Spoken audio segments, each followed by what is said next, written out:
Good morning, this is Todd Hubbs, agricultural economist at the University of Illinois. Today I'm talking about my weekly outlook from January 14th, 2019, soybean price uncertainty. I think a lot of the uncertainty we're looking at right now in soybean prices related to South American production and, of course, the negotiations regarding the trade dispute with China. Last week we saw a pretty good price rally early in the week that collapsed later in the week after CONAB came out with their Brazilian soybean production estimate of 118.8 million metric tons. So today I'm going to talk through maybe some of the South American production scenarios and a little bit on the trade dispute and what we've seen thus far this year in soybean exports. What you're seeing in this graph is the relationship over the last 10 years between CONAB soybean production estimates and USDA's Foreign Ag Service production estimates for the Brazilian crop. And on average over the last 10 years, the USDA has been about 0.73% higher. Last week, CONAB released their soybean production estimate for this year at 118.8 million metric tons, or about 4.36 billion bushels. Now, while that's lower than USDA's current estimate of 122 million metric tons, it was higher than a lot of market observers thought it would be.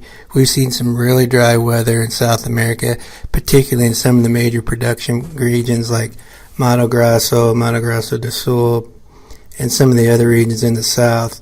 When you look closely at CONAB's production estimates, their yields are down in a lot of the areas, but about 66% of the planted acreage, according to CONAB numbers, have seen some dryness over the last month, and I think there's still some downside there in the soybean production numbers from Brazil. I wouldn't be surprised if we saw 4 to 6 million more metric tons come out of their production number.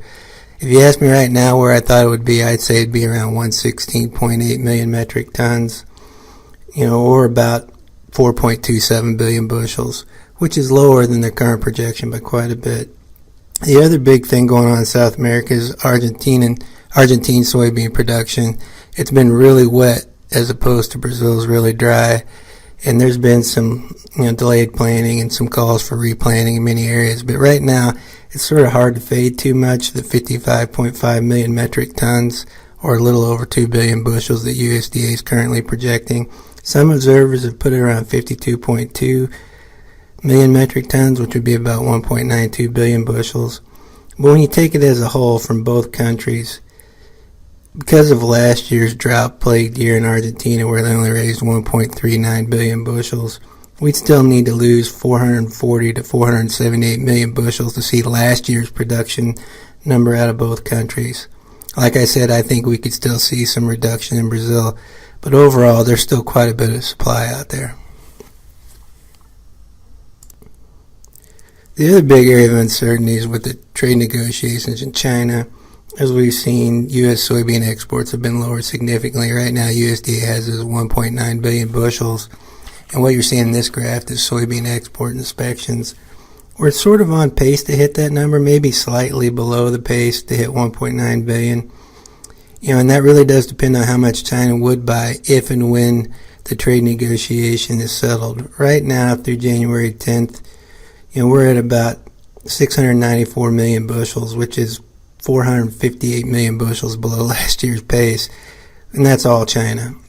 Now, we have seen some buying from China since the G20 summit, but it's been nowhere near what they regularly do or what I think the market expected. If we get some kind of trade dispute resolution with China, it really comes down to how much will they buy and when will they buy it.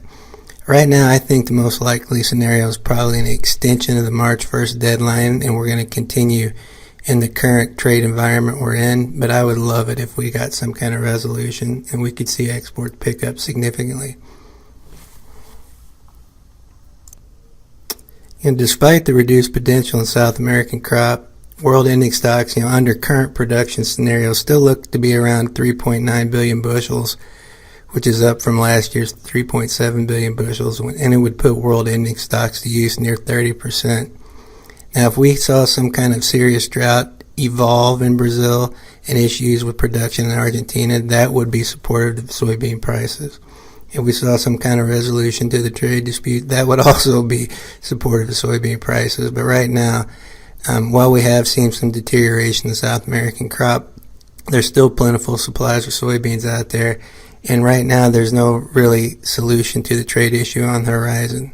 There's reason to be hopeful, but as of current scenarios in both trade and production, we have a lot of beans, and it doesn't look like we're going to be exporting any more significant numbers in the near term. Well, I'd like to thank you for your time. You can find my weekly outlook and daily analysis of issues related to Corn Belt farm economics at farm.daily.illinois.edu. I look forward to seeing you around the state of Illinois.